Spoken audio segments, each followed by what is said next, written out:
Então eu queria convidar no palco a Viviane Mosé para falar sobre mulher e educação.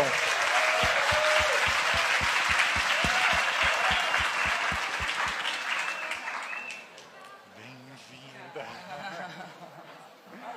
É tudo seu, por favor. Primeiro uma aguinha.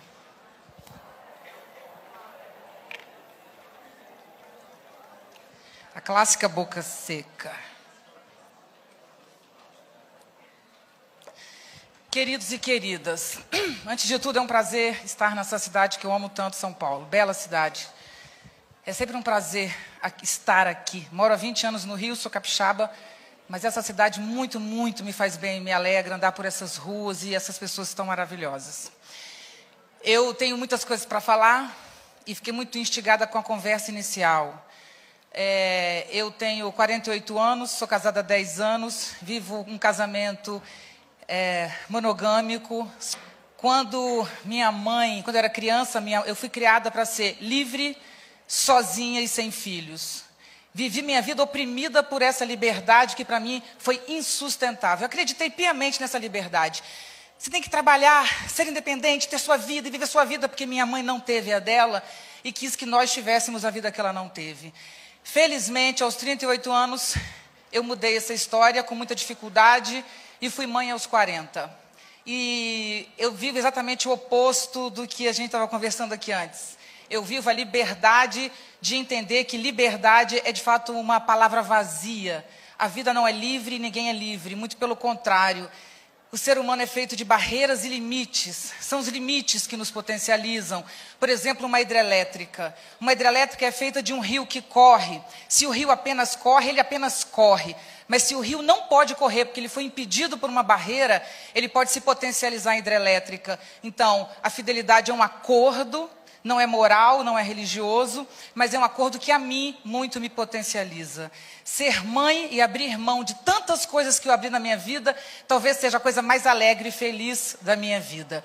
Eu adoro batom, eu adoro cuidar do meu cabelo, adoro fazer dieta, e há 10 anos não frequento uma academia. Malho, brincando na sala, andando nas esteiras do aeroporto, respirando e comendo vida. Eu venho aqui para falar de educação. Eu estava com o discurso pronto, não tinha essa prévia. E o meu discurso diz o seguinte: o mundo não se divide entre homens e mulheres. O problema das mulheres não é o homem, e o problema dos homens não é a mulher. Mulher é alguma coisa que tem um buraco para dentro e que processa as coisas nesse buraco. Homem é uma coisa que tem uma seta para fora e processa as coisas para fora. Mas homem também tem buraco e mulher também tem falo. E cada um lida com o seu falo e com o seu buraco na medida do possível. E combinando essas duas coisas como quer, como gosta. Mas para viver o falo e o buraco, é preciso existir a reflexão, o pensamento, o olhar para si próprio. E aí vem minha questão com a educação. Nós vivemos em uma sociedade que não pensa nem homens nem mulheres. A filosofia, vocês sabem, é uma história de homens. Quando eu fiz mestrado, eu sou extremamente estudiosa, eu sou compulsiva por estudo, eu amo estudar porque eu quis agradar meu pai. Meu pai sempre gostava de estudar. Eu estou aqui para agradar meu pai. Me tornei uma intelectual para que meu pai me amasse.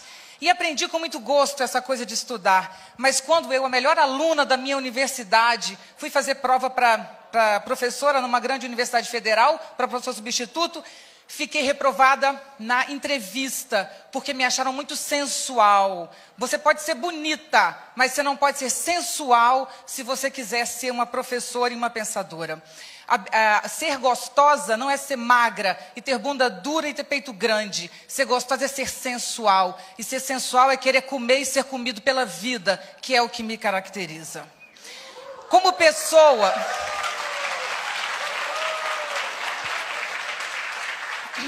Eu como todo dia a vida, por isso eu preciso comer pouca comida. Eu preciso sempre de um espaço vazio no meu estômago para caber vocês, porque eu vou sair daqui carregando vocês e tudo que eu ouvi nessa mesa.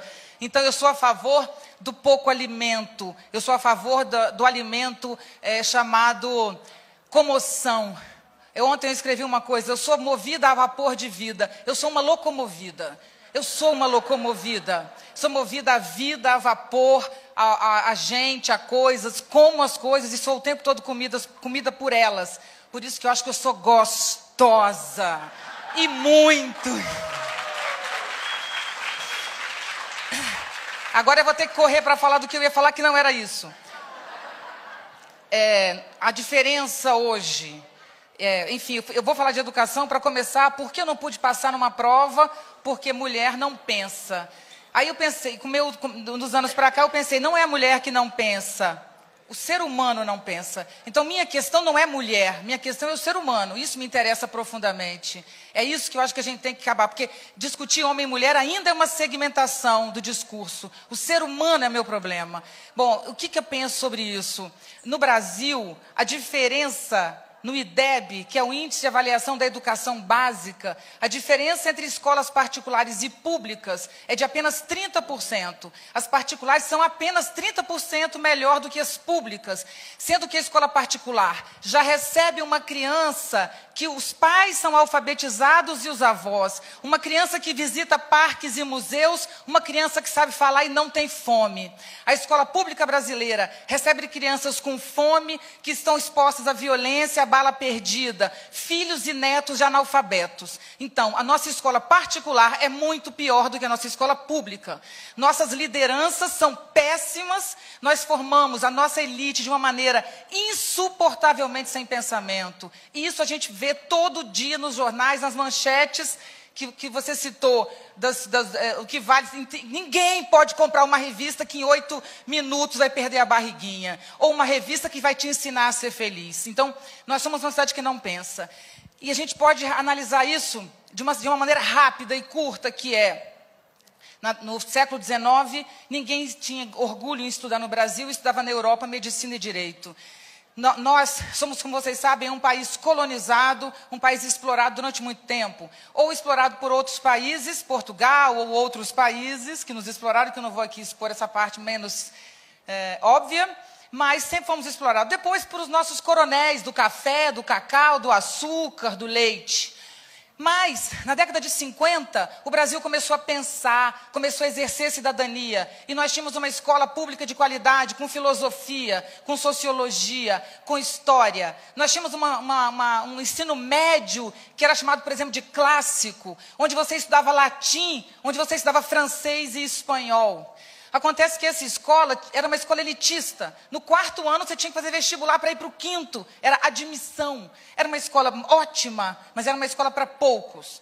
Com a industrialização tardia no Brasil, nós precisamos formar pessoas que soubessem ler para manipular as máquinas. Criamos a Escola para Todos. A Escola para Todos é uma escola sem espaço, sem os teatros que as escolas antigas tinham, sem o espaço de convivência, apenas com corredores e paredes finas, com aquelas cadeiras empilhadas. A escola ganhou o modelo de uma fábrica, com aquele sinal sonoro do apito para começar, como acontecia nas fábricas. E uma educação como linha de montagem, português, matemática, história, geografia, ciências, onde a vida é fragmentada e perdemos absolutamente a noção do todo. De propósito, nós somos fragmentados, como até hoje continuamos fragmentando, por exemplo, a vida entre homens e mulheres. É o que nos caracteriza. Acontece que não pouco isso aconteceu. Nós tivemos o regime militar no Brasil. O regime militar, que foi o perigo vermelho no mundo inteiro, não apenas no Brasil, foi contra quem, se não um grupo de pessoas que, bem ou mal, independente se aquilo era a melhor ou não saída, propôs pelo pensamento uma mudança na sociedade. Quem foi perseguido no regime militar? Quem lutou? Os professores, os estudantes, os intelectuais, os jornalistas, quem pensava? Durante 20 anos foi proibido pensar na sociedade brasileira. E isso se estabeleceu na escola. A escola brasileira é uma escola onde o currículo se chama grade, onde o conteúdo se chama disciplina. Língua portuguesa é chamada de disciplina. Mas nós também temos a prova, que ao invés de ser uma avaliação, a prova é aquilo onde você já chega culpado, tendo que mostrar o contrário.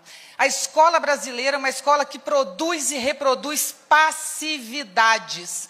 Passar no vestibular é saber decorar o que nós temos no Google, o que nós temos em qualquer celular ridículo, um celular, 1,3 celular por habitante no Brasil. Mas nós ainda decoramos coisas inúteis para um vestibular que é completamente o jogo da inutilidade.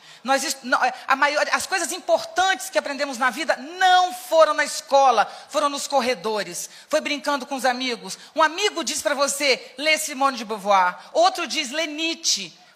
No corredor que nós nos intelectualizamos, porque a nossa escola nos obriga a repetir o que os professores querem, começando pelas universidades, da melhor a pior. E eu posso falar isso de cadeira. Eu sou psicóloga, eu sou psicanalista, eu sou especialista em elaboração e implementação de políticas públicas, sou mestre e doutora em filosofia. Fui professora da universidade anos, eu sei do que eu estou falando, posso estar errada. Todo mundo pode, mas eu não estou falando por preconceito. Essa é a minha vida. A academia e a universidade é a minha vida. Não se pensa. Se você faz um doutorado e você quer colocar uma questão no seu doutorado, você é reprovado. A escola brasileira nos oprime, nos diminui. Falaria uma hora sobre isso. Mas ainda falta um pedaço. Nós vemos uma sociedade que desaba em nossa cabeça, não na cabeça das mulheres, não na cabeça dos velhos, dos homossexuais e das crianças, mas na cabeça de todos. E mais, não na cabeça dos pobres, mas na cabeça dos ricos, na cabeça de todos. A vida no planeta está em questão por uma crise ambiental que tem um modelo de sociedade que come, mas não digere, não devolve nada. Ouço isso no Facebook, eu li tantos livros, e daí não faz diferença nenhuma. Você poderia ter lido um e mudado a sua vida e de muita gente. Você lê um monte de livro para nada. Mas eu estudei em Harvard, grande porcaria onde você estudou. Não pergunte onde você estudou, quantos livros você leu e a quantos países você foi. O Dostoiévski diz uma frase maravilhosa, fale de sua aldeia e falará do mundo. Nós precisamos aprender a colocar para fora e não comer roupa, sapato, produto. A gente está comendo o planeta a ponto de não sobrar absolutamente mais nada. Então nós precisamos mudar nossa relação com a produção e com o consumo. E vivemos uma crise ambiental que todo mundo sabe, não precisa dar detalhes sobre isso. Nós vivemos uma crise tecnológica, uma crise excelente que vem da tecnologia, que mudou a relação de poder, de um poder piramidal em que o rei era ao mesmo tempo faraó no Egito, para um poder em rede, onde a Luísa do Canadá pode ter tanto importância quanto o discurso do presidente Obama naquele mesmo dia. Tem poder quem agrega, quem produz conteúdo, e a rede já permite isso. Nós vemos uma hierarquia ainda assim, e sempre teremos hierarquia, sempre teremos diferenças de grau e de um dominando o outro, mas é uma diferença que se dá na horizontalidade. Ao mesmo tempo, isso colocou em questão os poderes econômicos. E nós temos hoje países como os Estados Unidos e um continente como a Europa, né, em franca decadência econômica, enquanto a China, até a semana passada, estava em primeiro lugar nas Olimpíadas. Quem tem quase 50 anos como eu sabe que isso é a maior piada que a gente já podia ter ouvido. Da mesma maneira, o Brasil será apontado como liderança internacional e está galgando para a 5ª economia mundial. Então, o Brasil, que nasceu para ser submetido, que nasceu para chamar conteúdo de disciplina e dizer sim senhor, sim senhora, para o professor, para o pai, para o patrão e para o Estado, esse Brasil hoje é chamado a liderar. Então, o mundo quer que o Brasil lidere, mas nós não temos liderança para isso. Apesar da nossa educação, mesmo com essa educação, nós temos uma população criativa, bela, inteligente, corajosa. Eu estou chegando de Orlando, fui à Disney com meu filho. Andar nas ruas de São Paulo foi quase um beijo na boca depois de vir de Orlando. Quanta gente linda na rua, cada um de um jeito, cada um de um modo. Mas nós adoramos aquela organização, aquelas ruas enormes e aquelas pessoas que com uma arma na mão atira e mata 30 pessoas sem saber exatamente por quê. Nós temos que salvar o nosso crescimento para que ele não seja apenas econômico e não nos coloque no rumo da imbecilidade. Nós temos que trabalhar para ter uma sociedade que pensa. Nós só vamos trabalhar com a diferença, Laerte, Sônia, Maria, todo mundo pensa diferente ou que pensa igual ou que... A diferença só é possível no mundo, homens e mulheres serem o que eles querem ser, da maneira que quiserem juntar o seu falo com o seu buraco. Nós só vamos ter isso numa sociedade que elabora, que sente, que digere. E isso não existe no mundo. E talvez no Brasil, especialmente depois da Semana de Arte Moderna de 22, a gente tenha descoberto a nossa característica própria. Nossa característica própria é nos misturar. É o brega e o chique, é o eletrônico e o tamborzinho tocado na esquina, é o pinguim em cima da geladeira misturado com a elegância de um espaço como esse. O Brasil é o país da diferença, apesar da nossa educação castradora e submissa. Então, o que eu gostaria de terminar minha fala, que já estou no fim, é que a gente deveria pensar que ou mudamos o nosso modelo de ser humano, ou não haverá mais ser humano. Ou mudamos a nossa relação com a vida, ou não haverá mais vida. E para terminar, nós só vamos mudar nossa relação com a vida quando a gente entender que a felicidade não existe, nem muito menos a liberdade. O que existe é intensidade. A intensidade é o que a gente deve buscar. E a intensidade existe tanto no homem quanto na mulher, tanto na alegria quanto na dor, tanto no ganho quanto na perda. Muito obrigada.